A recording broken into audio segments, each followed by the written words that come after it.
Hey guys, तो start करते हैं। Centre of mass. Centre of mass क्या है? A point at which the entire mass of the system is suppose to be concentrated. तो ऐसा point जहाँ पे क्या हो, सिस्टम का मास क्या हो, कंसंट्रेटेड हो, ऐसा पॉइंट। या ऐसा भी बोल सकते हैं, ऐसा पॉइंट जहाँ पे क्या हो, सभी पार्टिकल के जो है मास आके क्या हो, मिलते हो। ठीक, ऐसा पॉइंट बोल सकते हैं। इसे ही क्या कहते हैं? सेंटर ऑफ मास। जो सेंटर ऑफ मास होता है may be lie outside the body. तो सेंटर ऑफ मास बाहर भी हो सकता है, ऐसा नहीं कि बॉडी में ही हो, बाहर भी लाई कर सकता है। ठीक, अब बात करते हैं जो सेंटर ऑफ मास है वो उसके मास के प्रपोर्शनल होता है। तो जिसका मास ज़्यादा उधर ही सेंटर ऑफ मास शिफ्ट हो जाएगा।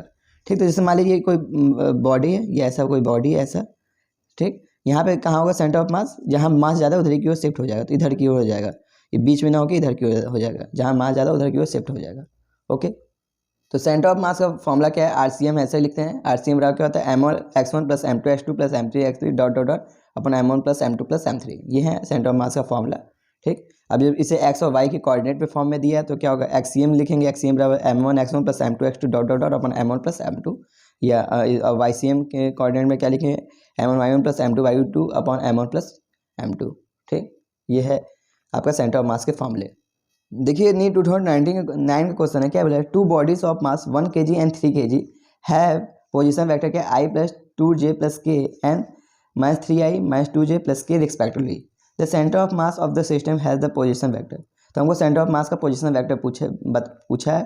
ठीक, यहाँ पे बोला है दो बॉडी, एक का मास है 1 kg, एक है 3 kg, और 1 kg का पोजीशन वेक्टर दिया i प्लस 2j प्लस के, और 3 kg का पोजीशन वेक्टर दिया minus 3i minus 2j plus के। ठीक, तो हमको सेंटर ऑफ मास का पोजीशन वेक्टर पूछा है। ठीक, तो हमें पता है पोजीशन वेक्टर क्या होता है? आरसीएम बराबर m1x1 प्लस m2x2 अपना m1 प्लस m2। ठीक, आरसीएम पहला मास क्या है? 1 kg। इसका पोजीशन वेक्टर क्या है? माइनस आई plus 2j plus K, minus आई प्लस 2j प्लस के। दूसरा मास क्या है? 3 kg। इसका पोजीशन वेक्टर क्या है? Minus 3i minus 2j plus K, minus 3i minus 2j plus K upon total mass मतलब कि m1 प्लस m2, यानी m1 कितना 1 kg प्लस 3 kg। ठीक, अब बात करते हैं आरसीएम। आरसीएम कितना हो जाएगा? i प्लस 2j प्लस के। ठीक, इसमें इंटू हो जाएगा, वन का इंटू हो जाएगा, आई प्लस 2j प्लस के हो जाएगा। इसमें 3 का अंडर इंटू होगा, क्या होगा? 3 3 9 हो जाएगा, माइनस 9i माइनस 6j, और इसमें 3 प्लस 3k। ठीक, अपान क्या हो जाएगा? मास कितना है? हो गया 4। ठीक, अभी अब इसको 9i में से i गया तो कितना होगा? Minus 8i। ठीक, माइनस 6j से माइनस प्लस 2j जाएगा, क्या होगा? माइनस 4j, और प्लस 3k में क्या होगा? k ऐड होगा तो क्या होगा? Plus 4k by 4। तो आपका आरसीएम क्या आ जाएगा? Minus 2i minus j plus के। ये आपका आंसर होगा, यानी आंसर हमारा कौन सा होगा? Minus 2i minus j plus के, यानी आंसर क्या होगा? ए। ओके, तो एकदम बहुत इजी क्वेश्चन है, इसको आप सॉल्व कीजिए अपने से, ना हुआ हो तो। ये नीट 2012 का क्वेश्चन है। क्या है question? 3 mass are place on the X axis. ठीक, 3 मास है, कहाँ रखे गए? एक्स एक्सिस पे रखे गए। ठीक, एक क्या है? 300 ग्राम का है, यहाँ पे रखा गया, ओरिजिन पे रखा गया 300 ग्राम एट ओरिजिन। दूसरा क्या है? 500 ग्राम एट एक्स बार 40 सेंटीमीटर। तो 500 ग्राम का रखा गया, 40 सेंटीमीटर पर रखा गया। एंड क्या है? एक 400 ग्राम का है, एक्स बार 70 सेंटीमीटर पर रखा गया है। ठीक, ये 3 मास है, अलग अलग पोजीशन में रखे गए। Distance of the centre of mass from the origin. तो हमें पूछा है distance of the centre of मास का डिस्टेंस कहाँ होगा? ओरिजिन से। ठीक, तो देखिए पहले फिगर बना लेते हैं। पहला मास कहाँ है? 300 ग्राम का है, कहाँ पे? ओरिजिन पे है। ठीक, ओरिजिन पे। दूसरा कहाँ है? यहाँ से 40 सेंटीमीटर पे। कहाँ कौन सा मास है? 500 ग्राम का, यहाँ से ओरिजिन से 40 सेंटीमीटर पे है 500 ग्राम। और तीसरा क्या है? 400 ग्राम का, कहाँ पे है? ओरिजिन से 70 सेंटीमीटर पे है। ठीक, यहाँ 70 सेंटीमीटर पे है। ठीक, हमको पोजीशन ऑफ सेंटर ऑफ मास पूछा है, कहाँ से? ओरिजिन से पूछा है। ठीक, तो एक्सीएम बराबर क्या होगा? m1x1 plus m2x2 plus m3x3 अपन m1 plus m2 plus m3। ये फॉर्मूला लगाएंगे तो एक्सीएम क्या हो जाएगा? मास क्या है? 300 ग्राम, और कहाँ है? ओरिजिन पे, इसलिए क्या होगा? इसका पोजीशन 0 हो जाएगा। ठीक, दूसरा मास कहाँ है? 500 ग्राम का है, और इसका पोजीशन क्या है? 40 सेंटीमीटर पे है। ठीक, तीसरा मास कहाँ है? 400 ग्राम का है, इसका पोजीशन कहाँ है? 70 सेंटीमीटर है। ठीक, अपन क्या हो जाएगा? तीनों मास का ऐड हो जाएगा, 300 प्लस 500 प्लस 400। देखिए मास का ग्राम में उससे कोई मतलब नहीं, क्योंकि ऊपर ही मास से कट जाएगा। ठीक, अब बात करते हैं एक्सीएम बराबर कितना हो जाएगा ऊपर? ये तो 0 हो गया, ये हो जाएगा 20,000, ये हो जाएगा 28,000 अपन ये हो जाएगा 1200। ठीक, अब बात करते हैं ये एक्सीएम कितना आ जाएगा? 48,000 अपन 1200, एक 2 जीरो खत्म, ये हो गया 4, यानी आएगा 40 सेंटीमीटर।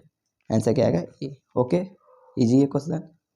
ठीक, अब देखिए क्या है? 2 मास हैं, अलग अलग है, जिसका वेट अलग अलग है, 2 मास हैं। ठीक, अब इनका सेंटर ऑफ मास कहीं कुछ यहाँ पे लाई होता है। ठीक, इन दोनों के बीच का डिस्टेंस कितना है? 8 सेंटीमीटर है, मान लीजिए 8 सेंटीमीटर है इनके बीच का डिस्टेंस।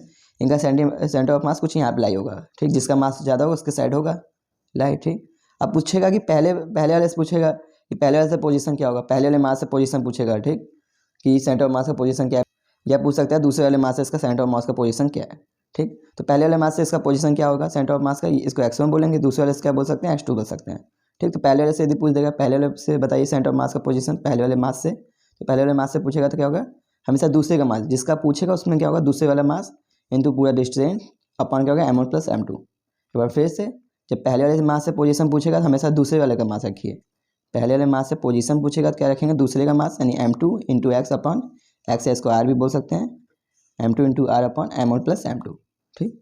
ऐसी बात करें जब दूसरे वाले से पूछेगा तो हमेशा पहले वाले का मास रखेंगे, दूसरे वाले से पोजीशन पूछ रहा है तो क्या होगा पहले वाले का मास m1 × x या r भी बोल सकते हैं m1 × r अपन m1 + m2। ओके, तो ये आपका फॉर्मूला याद कर लीजिए।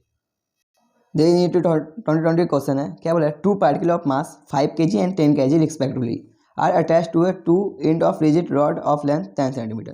तो दो मास है, एक है 5 kg का, एक 10 kg का, ये दोनों क्या है एक रिजिड रॉड से अटैच हैं, ठीक, जो कि क्या है जिसका मास नेग्लिजिबल है, मतलब जिसका मास कुछ नहीं है, ठीक, इसी रॉड से अटैच है, कहाँ पे इसके एंड पे, ठीक। अब क्या बोला है ये कितना सेंटीमीटर का, वो भी 1 सेंटीमीटर का रॉड है, ठीक, इसी के एंड पे अटैच है, ठीक है, रॉड का मास कुछ नहीं है मतलब नेग्लिजिबल है। ओके, अब बात करते हैं जो centre of mass of the system from the 5 kg particle is nearly about the distance. तो हमको 5 kg से डिस्टेंस पूछा है सेंटर ऑफ मास का, तो centre of mass of the system का सेंटर ऑफ मास का होगा from 5 kg of particle nearly of the distance.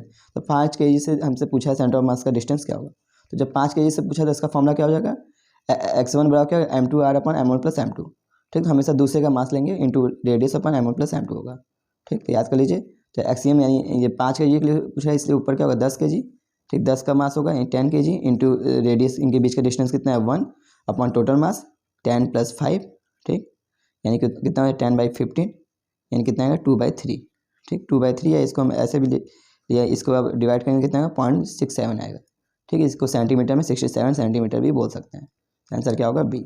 Okay, तो ईजी है। अब बात करते हैं centre of mass of laminar type, यानी 2D टाइप की बॉडी के लिए सेंटर ऑफ मास क्या होगा, ठीक। तो centre of mass for laminar type या 2D type body with uniform negligible thickness, ठीक, इसके लिए बात करते हैं, तो इसके लिए एक्सियम सेंटर ऑफ मास क्या होगा, एरिया यहाँ पे लिख सकते हैं, तो a1 x1 + a2 x2 अपन a1 + a2, या YCM की बात करें तो a1 y1 + a2 y2 अपन a1 + a2, ठीक। तो जब 2D के लिए बात करें तो यहाँ पे एरिया लेंगे, ठीक, तो 2D इसलिए एरिया लेंगे a1 x1 + a2 x2 अपन a1 + a2, एक्सियम हो गया, YCM क्या होगा a1 y1 + a2 y2 अपन a1 + a2। तो आइए कुछ क्वेश्चन की बात कर लेते हैं इस पे। देखिए नीट का एक क्वेश्चन है, क्या है, find the centre of mass of the uniform lambda. देखो यूनिफॉर्म लैम्बडा ऐसा रखा गया है, एक्स और वाई कोऑर्डिनेट पे ऐसा रखा गया है यूनिफॉर्म लैम्बडा, इसके लिए हमको सेंटर ऑफ मास पूछा है, ठीक। तो देखिए एक बॉक्स ये है लैम्बडा, एक लैम्बडा ये है, ठीक। तो सबसे पहले हम इसका एरिया लिख देते हैं, तो देखिए ये कैसा है रेक्टेंगुलर है, ये कितना है, ये इधर 1 सेंटीमीटर है, ये कितना है, देखिए इधर 1 है इधर 1 है, यानी कितना सेंटीमीटर का हो गया 2 सेंटीमीटर का हो गया, सॉरी 2 मीटर का हो गया, ओके। और ये कितना है 1 मीटर का, तो इसका एरिया कितना हो जाएगा, इसको हम A1 बोलते हैं, ठीक, इसको A1 बोलते हैं, तो इसका A1 का एरिया कितना हो जाएगा 1 × 2, यानी कितना हो जाएगा 2 मीटर स्क्वायर इसका एरिया, ठीक। ऊपर अलग देख लेते हैं, ये भी एक है ये भी एक, तो ऊपर अलग एरिया कितना हो जाएगा 1 मीटर का स्क्वायर, ठीक। अब बात करते हैं इसका कोऑर्डिनेट भी लिख लेते हैं इसी साथ, तो ए का कोऑर्डिनेट लिखेंगे तो ये देखिए यहाँ सेंटर ऑफ मास कितना है, यहाँ पे कितना है 0.5 पे, तो एक्स कोऑर्डिनेट क्या हो जाएगा, सॉरी देखिए एक्स कोऑर्डिनेट तो 1 सेंटीमीटर हो जाएगा, यहाँ से कितना है एक्स कोऑर्डिनेट, यहाँ से 1 सेंटीमीटर, एक्स कोऑर्डिनेट हो जाएगा 1 और वाई कोऑर्डिनेट कितना हो जाएगा 0.5, ठीक। इसकी बात कर लेते हैं, तो इसका एक्स कोऑर्डिनेट कितना हो जाएगा, ठीक। तो देखिए यहाँ से 0.5 है, यहाँ से कितना है 0.5 है डिस्टेंस, ठीक, यहाँ से 0.5 है, तो यहाँ एक्स कोऑर्डिनेट का हो जाएगा 0.5 और वाई कोऑर्डिनेट यहाँ से पूरा होगा, ठीक। यहाँ से देखेंगे ओरिजिन यहाँ है, यहाँ से कितना है 1.5, ठीक, तो वाई कोऑर्डिनेट हो जाएगा 1.5, तो ये इसका कोऑर्डिनेट भी हम लिख लिए। अब चलिए हम लिख लेते हैं एक्स सेंटर ऑफ मास, पहले एक्सियम वैसे पहले एक्स के लिए पोजीशन एक्स के लिए लिख लेते हैं, तो a1 x1 + a2 x2 अपन a1 + a2 हो जाएगा, ठीक। ए एक्स मतलब एक्सियम की बात करें तो एरिया इसका क्या है कि पहले के लिए लिखें a1 की लिखें, तो इसका एरिया कितना है 2, ठीक, इसका एक्स कोऑर्डिनेट कितना है 1, ठीक, प्लस a2 की बात करें तो इसका एरिया कितना है 1 और इसका एक्स कोऑर्डिनेट कितना है 0.5, अपन टोटल एरिया कितना होगा 2 + 1, ठीक, 2 + 1 यानी हम आ गया ऊपर आ जाएगा 2.5/3 यानी 5/6, ठीक। तो पहला आएगा एक्स कोऑर्डिनेट क्या हो जाएगा 5/6। अब बात करते हैं वाई कोऑर्डिनेट की, तो वाई कोऑर्डिनेट क्या होता है a1 y1 + a2 y2 अपन a1 + a2, ठीक। तो फिर देख लीजिए वाई सी एम के लिए a2 का एरिया कितना है 2 है, ठीक, इसका वाई कोऑर्डिनेट कितना है 0.5 है, ठीक, a2 कितना है 1 है, ठीक, और वाई कोऑर्डिनेट कितना है 1.5 है, अपन टोटल एरिया 2+1 हो जाएगा, यानी कितना 2.5 इसका भी आएगा बाई 3 यानी 5/6। ठीक है, आंसर हमारा कौन सा आएगा, डी आएगा। ठीक, एक्स वाई कोऑर्डिनेट क्या आएगा, ये भी 5/6 और वाई कोऑर्डिनेट भी 5/6। ओके, अब देखिए बात करते हैं linear mass density, areal mass density और volume mass density. Linear mass density को इसको लैम्डा से डिनोट करते हैं, ये कहता है मास बाय लेंथ। ठीक, एरियल मास डेंसिटी क्या होता है, इसको रो से डिनोट करते हैं, इसका क्या होता है mass by area. Volume mass density क्या होता है, इसको रो से, सॉरी ये हो गया रो यानी m/v। ओके, या इसको यदि आपको मास जब भी पूछे तो यहाँ m बराबर क्या हो जाएगा, लीनियर मास डेंसिटी के लिए क्या हो जाएगा, m बराबर लैम्डा इंटू एल। इसके लिए क्या हो जाएगा मास m बराबर सिग्मा इंटू ए, इसके लिए m बराबर क्या हो जाएगा रो इंटू वी। ठीक, ये आपके मास निकालने की होगा, क्योंकि आपको कभी लीनियर फॉर्म मास डेंसिटी के फॉर्म में दे दे या एरियल फॉर्म के मास डेंसिटी के फॉर्म में दे दे तो आप तुरंत यहाँ से मास निकाल सकते हैं, इसलिए मैंने आपको ये बताया पहले। ठीक, अब बात करते हैं centre of mass of continuous mass distribution की बात कर लेते हैं। देखिए क्या है, यदि रॉड में यदि कोई का मास फिक्स होता है, ठीक, जैसे रॉड है, सर्कल है, इस सबका मास फिक्स है। यदि मास फिक्स नहीं है, ठीक है, लगातार क्या है वेरी कर रहा है मास। ठीक, तो मास फिक्स नहीं है तो उसके लिए हम क्या करते हैं, इंटीग्रेशन करके निकालते हैं सेंटर ऑफ मास। ठीक, इसी कहते हैं centre of mass of continuous mass distribution. जब मास क्या लगातार डिस्ट्रीब्यूट हो रहा है, ठीक, कॉन्टिन्यूअस मास डिस्ट्रीब्यूशन के लिए सेंटर ऑफ मास क्या होगा, तो इसके लिए हम इंटीग्रेशन करके निकालते हैं। तो RCM बराबर क्या होता है, integral dm/r dm into R upon dm। ठीक, एक्स मतलब कि एक्सीएम के फॉर्म में क्या लिख सकते हैं, integral dm into X upon dm। YCM के लिए क्या लिख सकते हैं, integral dm into Y upon dm। ठीक, तो ये इसका एक्स वाई कोऑर्डिनेट में आप ऐसे निकाल सकते हैं। ठीक, अब इसी का सबसे पहला क्वेश्चन आपको दिखाते हैं कॉन्टिन्यूअस मास डिस्ट्रीब्यूशन का। ये क्वेश्चन है क्या है, लीनियर मास डेंसिटी लैम्डा बराबर क्या है, अल्फा इंटू एक्स, जहाँ अल्फा इस क्या है कांस्टेंट है। Find the coordination of centre of मास। तो सेंटर ऑफ मास का कोऑर्डिनेशन पूछा है, एक्स बराबर 0 से एक्स बराबर एल से। एक मास है, एक लीनियर मास डेंसिटी है। ठीक, किसी मतलब कोई रॉड ही समझ लीजिए, उसमें क्या है लीनियर मास डेंसिटी का है। ठीक, और इसमें इसकी लैम्डा वैल्यू दिया है कितना है, लैम्डा बराबर क्या है अल्फा इंटू एक्स दिया है। ठीक, हमसे सेंटर ऑफ मास का पोजीशन पूछा है। ठीक, तो सबसे पहले हमको लैम्डा दिया है, लीनियर मास डेंसिटी दिया है। ठीक, तो इसलिए लैम्डा दिया तो यहाँ से मास निकालेंगे, तो डीएम बराबर क्या हो जाएगा, लैम्डा इंटू डी एक्स हो जाएगा। ठीक, डीएम बराबर लिखना होगा तो क्या लिख देंगे, लैम्डा इंटू एक्स होता है। ठीक, अभी हमने पढ़ा लीनियर मास डेंसिटी के लैम्डा इंटू एक्स, यहाँ से हमको मास निकल जाएगा। और लैम्डा की वैल्यू कितनी है, अल्फा इंटू एक्स है, तो यहाँ पर लैम्डा की वैल्यू भी रख देंगे, alpha into x into D x. ये हमारा हो गया मास, मास निकल गया। अब हमको यही पूछा ही है, हमको क्या पूछा है, सेंटर ऑफ मास पूछा है। ठीक, तो सेंटर ऑफ मास क्या होता है, एक्सीएम बोल सकते हैं या आरसीएम बोले, क्या होगा अंडरवुड DM into X upon integral DM. DM की वैल्यू अभी हमने निकाला है alpha x into D X, अभी हमने यहाँ से निकाल दिया। ठीक, डीएम की वैल्यू क्या है alpha x into D x, यहाँ पे रख देंगे alpha x into D x, और ये एक्स यहाँ पे है ही, अपन क्या होगा यहाँ भी लिख सकते हैं alpha x into D x mass. ठीक, अब इसी का भी इंटीग्रेशन करेंगे, यहाँ पे होगा अल्फा इंटू एक्स की अपॉन 3, यहाँ पे होगा अल्फा एक्स स्क्वायर बाई 2 हो जाएगा। ठीक, लिमिट हो जाएगा, यानी आपका एक्स की वैल्यू आ जाएगा 2l/3। ठीक, तो इसको आपको याद करना है जो ये आया है। ठीक, तो यहाँ पे यदि लैम्डा, यदि मान लीजिए ये लैम्डा बराबर आ गया 5x या कुछ भी ऐसा हो सकता है, अल्फा क्या कांस्टेंट ही है तो कांस्टेंट वैल्यू कुछ भी है। यदि एक्स के फॉर्म में लैम्डा वेरी कर रहा है तो इसके लिए आपका हमेशा वैल्यू यही आएगा। ठीक, यहाँ पे क्योंकि अल्फा से कोई मतलब ही नहीं है। ठीक, तो जब भी एक्स के फॉर्म में वेरी करेगा तो आपकी वैल्यू यही आएगी 2l/3, इसको आपको याद करना है, इसलिए मैंने आपको दिखाया। तो देखिए ये आपको याद करना है, बहुत इंपॉर्टेंट है। जब भी मास क्या हो, किसके फॉर्म में वेरी करे, एक्स के फॉर्म में वेरी करे मास। ठीक, लैम्डा के फॉर्म में एक्स के फॉर्म में वेरी करे लैम्डा। ठीक, लीनियर मास डेंसिटी में एक्स के फॉर्म में वेरी करे तो इसका मास सेंटर ऑफ मास क्या आएगा 2l/3। वेरी इंपॉर्टेंट, याद कर लीजिए। ठीक, आपके एक ही बार नीट में क्वेश्चन है। ओके, इस पर अब देखिए डिफरेंट बॉडी के लिए सेंटर ऑफ मास हम याद कर लेते हैं। पहला रॉड के लिए क्या होता है, रॉड के लिए देखिए एक्स कोऑर्डिनेट होता है। रॉड के लिए सेंटर ऑफ मास की बात करें तो क्या होता है, एक्स कोऑर्डिनेट में l/2 होता है और वाई कोऑर्डिनेट में 0 होता है। ठीक, बात करते हैं रॉड यदि लैम्डा के फॉर्म में वेरी करता है। ठीक, लैम्डा के अल्फा इंटू एक्स के फॉर्म में वेरी करे तो सेंटर ऑफ मास क्या होता है 2l/3। अभी हमने देखा है एक्स कोऑर्डिनेट में ये होता है 2l/3 और वाई कोऑर्डिनेट में क्या होता है 0। अभी हमने ये चीज़ आपको दिखा दिया। ठीक, बात करते हैं सेमी सर्कुलर में। सेमी सर्कुलर में बात करें तो RCM यानी सेंटर ऑफ मास क्या होगा, तो radius of centre of mass क्या होगा, एक्स कोऑर्डिनेट में तो 0 होगा, वाई कोऑर्डिनेट में क्या होगा 2r/π। ठीक, ये भी आपको याद करना है। इसका क्या है डिस्क। ठीक, डिस्क है या सेमी डिस्क है, सेमी सर्कुलर डिस्क है। ठीक, सेमी सर्कुलर डिस्क में क्या होता है RCM, R centre of mass क्या होता है, एक्स कोऑर्डिनेट में 0 होता है और वाई कोऑर्डिनेट में क्या होता है 4r/3π। ठीक, तो याद करने के बाद फिर से हम देख लें, रॉड के लिए बात करें तो सेंटर ऑफ मास कहाँ पे होगा l/2 और भी एक्स कोऑर्डिनेट में होगा। और रॉड जब लैम्डा फॉर्म में वेरी करे तो वहाँ पे क्या होगा 2l/3 के फॉर्म में भी एक्स कोऑर्डिनेट एक्स वाला होगा, कोऑर्डिनेट में 2l/3। बात करें सेमी सर्कुलर रिंग है, सेमी सर्कुलर रिंग है तो उसके लिए क्या होगा वाई कोऑर्डिनेट में, एक्स कोऑर्डिनेट में 0 होगा, वाई कोऑर्डिनेट कहाँ पे होगा, सेंटर ऑफ मास 2r/पाई पे होगा। ठीक, जब सेमी सर्कुलर डिस्क है तो इस टाइम सेंटर ऑफ मास कहाँ पे होगा, एक्स कोऑर्डिनेट में 0 होगा, वाई कोऑर्डिनेट 4r/3 होगा। ओके, अब देखिए बहुत इंपॉर्टेंट कॉन्सेप्ट है, इस पर क्वेश्चन बहुत भर भर के आते हैं, ये बहुत इंपॉर्टेंट कॉन्सेप्ट है। ये क्या है question, if the initially centre of mass at rest and no external force act on the system. ये क्या है कि यदि internally centre of mass rest में, यदि पहले ही सेंटर ऑफ मास रेस्ट में और उस पर कोई एक्सटर्नल फोर्स ना लगाया जाए, ठीक, तो फिर बाद में भी क्या होगा, नेट सेंटर ऑफ मास क्या होगा, आपका रेस्ट में ही होगा। एक बार फिर से, यदि इनिशियली कोई सेंटर ऑफ मास किसी का रेस्ट में है, ठीक, और उस पर कोई एक्सटर्नल फोर्स ना लगाया जाए, ठीक, तो आपका जो net centre of mass of system होगा, किसी सिस्टम का नेट सेंटर ऑफ मास क्या होगा, रेस्ट ही होगा। ठीक, इंपॉर्टेंट है। तो एक बार हम इसको देख लेते हैं। यदि मान लीजिए एफ एक्सटर्नल 0 किसी बॉडी पे कोई एक्सटर्नल फोर्स नहीं लगाया जा रहा है, तो उसका centre of acceleration of centre of मास भी 0 होगा। ठीक, जब एक्सटर्नल फोर्स एफ एक्सटर्नल जब 0 है तो एक्सलेशन ऑफ सेंटर ऑफ मास भी 0 होगा। ठीक, अब बात करें तो जो वेलोसिटी ऑफ सेंटर ऑफ मास हो ये क्या होगा, कांस्टेंट होगा। ठीक, तो इस कंडीशन में यानी कि जो जितना वेलोसिटी पहले था उतना वेलोसिटी बाद में भी होगा, तो उस कंडीशन में क्या होगा, net centre of mass of the system is rest. तो नेट सेंटर ऑफ मास क्या होगा, सिस्टम का रेस्ट में होगा। ठीक, तो यदि आपको बोल दे क्वेश्चन में कि इनिशियली यदि कोई पार्टिकल रेस्ट में है और उस पर कोई एक्सटर्नल फोर्स नहीं लगाया जा रहा है, पहला ये बोल दे या तो उस पर कोई एक्सटर्नल फोर्स नहीं लगाया जा रहा है, या बोल दे उसका centre of mass acceleration of centre of मास 0 है, या उसका बोल दे वेलोसिटी कांस्टेंट है, वो कांस्टेंट वेलोसिटी से चल रहा है और उस पर कोई एक्सटर्नल फोर्स नहीं लगाया जा रहा है, कांस्टेंट वेलोसिटी से चल रहा है, ऐसा भी बोल सकता है। तो उस टाइम उसका net centre of mass of the system क्या होगा, चेंज नहीं होगा, रेस्ट में ही होगा अपना, उसका पोजीशन चेंज नहीं होगा।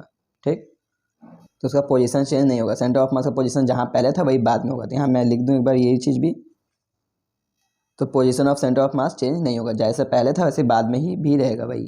ठीक, तो एक बार फिर से देख लीजिए, जब कोई पार्टिकल रेस्ट में है उस पर कोई एक्सटर्नल फोर्स नहीं लगाया जा रहा है, तो उसका centre of acceleration of centre of मास 0 है, चाहे बोल दे कि उस पर कोई एक्सटर्नल फोर्स नहीं लगाया जा रहा है, चाहे बोल दे कि वेलोसिटी कांस्टेंट वेलोसिटी से चल रहा है। तो ये तीनों कंडीशन में क्या होगा कि वो जो उसका पोजीशन होगा सेंटर ऑफ मास का वो चेंज नहीं होगा, जहाँ पहले था उधर ही होगा। ये net centre of mass of the system क्या होगा, रेस्ट में ही रहेगा। ठीक, तो ये इंपॉर्टेंट लाइन है, इसे याद कर लीजिए, position of centre of mass change नहीं होगा। ठीक, जब position of centre of mass change नहीं होगा तो आपको पता है एक्सियम बराबर क्या, m1 x1 plus m2 x2 अपन m1 प्लस m2 होता है। तो जब पोजीशन ही चेंज नहीं होगा तो यानी एक्सियम क्या होगा, 0 हो गया। उस कंडीशन में एक्सियम जब 0 होगा तो क्या होगा, m1 x1 बराबर m2 x2 हो जाएगा, यानी x1 बराबर क्या लिख सकते हैं, x1 बराबर m2 x2 अपन m1 हो जाएगा। ठीक, तो इसको आप याद कर लीजिए, चाहे इसको याद कर लीजिए, किसी को याद कर लीजिए, m1 x1 plus m2 x2 बराबर, या इसको x1 बराबर क्या हो जाएगा, m2 x2 अपन m1। ओके, इस पे बहुत भर भर के क्वेश्चन आते हैं। ठीक, बहुत, अभी मैं आपको क्वेश्चन दिखाऊंगा, आपको सभी क्लियर हो जाएगा सब कुछ। ये 2010 का क्वेश्चन है, क्या बोला है, two particle which are initially at rest, दो पार्टिकल क्या है शुरुआत में एकदम रेस्ट में है। ठीक, move toward each under the action of internal extraction. तो देखिए वो दोनों मूव कर रहे हैं एक दूसरे के पास, लेकिन क्या है, इंटरनल एट्रैक्शन के कारण, यहाँ पे कोई एक्सटर्नल फोर्स नहीं लगाया है, बोल दिया है। दो पार्टिकल पहले क्या है इनिशियली रेस्ट में, वो दोनों मूव किए किसी का इंटरनल एट्रैक्शन के कारण। ओके, यानी यहाँ पे कोई एक्सटर्नल फोर्स नहीं लग रहा है। If their speed are v and 2b, जिनका स्पीड क्या है v या 2b, यहाँ मैंने बोल दिया वेलोसिटी हो सकता है। ठीक, इनका if their speed are v and 2b at instant, then the speed of the centre of mass of the system will be. तो हमें बोला speed of centre of mass क्या होगा सिस्टम का, तो पूरे सिस्टम का सेंटर ऑफ मास चेंज नहीं होगा, यानी सिस्टम का सेंटर ऑफ मास क्या होगा, 0 होगा। आंसर क्या होगा, 0। ठीक, तो जब भी बोल दे कि उस पर कोई एक्सटर्नल फोर्स नहीं लगाया जा रहा है, यानी वेलोसिटी क्या कांस्टेंट है, तो उस कंडीशन में उसका सेंटर ऑफ मास का पोजीशन चेंज नहीं होगा।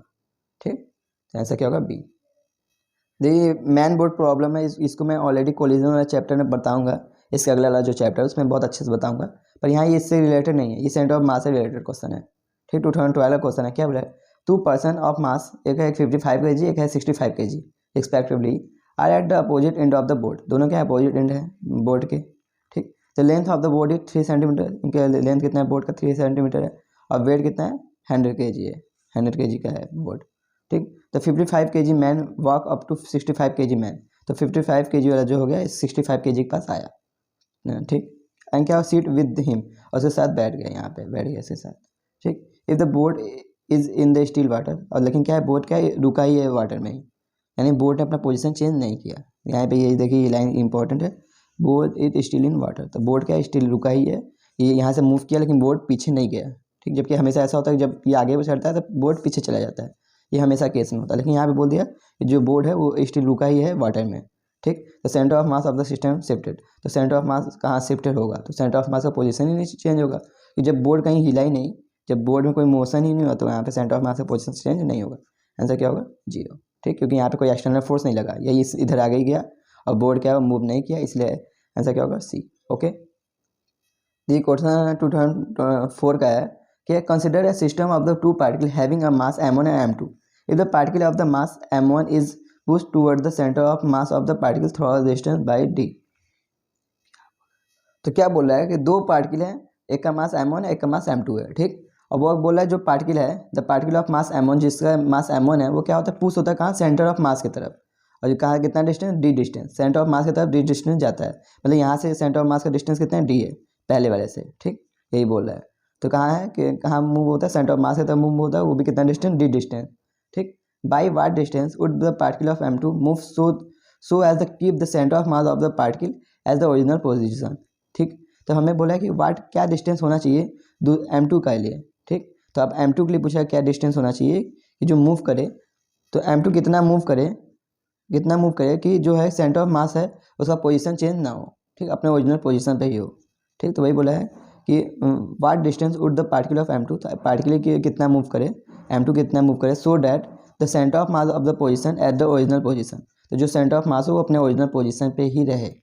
ठीक, तो फिर से एक बार देख लिया क्वेश्चन क्या है, m1 कितना मूव किया, d डिस्टेंस मूव किया, और हमसे पूछा m2 कितना मूव करे कि सेंटर ऑफ मास का पोजीशन चेंज ना हो, एकदम अपनी जगह पे हो। ठीक, तो ऐसा केस किस में, मतलब सेंटर ऑफ मास का पोजीशन चेंज ना हो, यानी ये वाला तो 0 हो गया, मतलब एक्सियम क्या हो गया? 0 हो गया। ठीक, तो यानी m1 x1 बराबर m2 x2 हो गया। ओके, m1 x1 बराबर m2 x2, यानी x2 बराबर क्या हो गया? m1 x1 अपॉन m2 हो जाएगा। ठीक, तो x2 बराबर क्या हो जाएगा? m1 x1 अपॉन m2 हो जाएगा। ओके, अब यहाँ से हमको x2 की वैल्यू पूछा ही है, x2 की वैल्यू पूछा है, m1 m है और इसका डिस्टेंस कितना है? d by m2। आंसर क्या हो जाएगा हमारा? आंसर क्या होगा? ये b। ओके, तो देखिए यहाँ पे बोल दिया कि सेंटर ऑफ मास का पोजीशन चेंज ना हो। ठीक, आपको वो वाला भी क्वेश्चन आपने देखा होगा, वो वाले क्वेश्चन में क्या होता था कि कितना डिस्टेंस हो, तो उसमें ये नहीं बोलता सेंटर ऑफ मास का पोजीशन क्या हो, एक पोजीशन पूछता था दूसरे के लिए कितना हो। ठीक,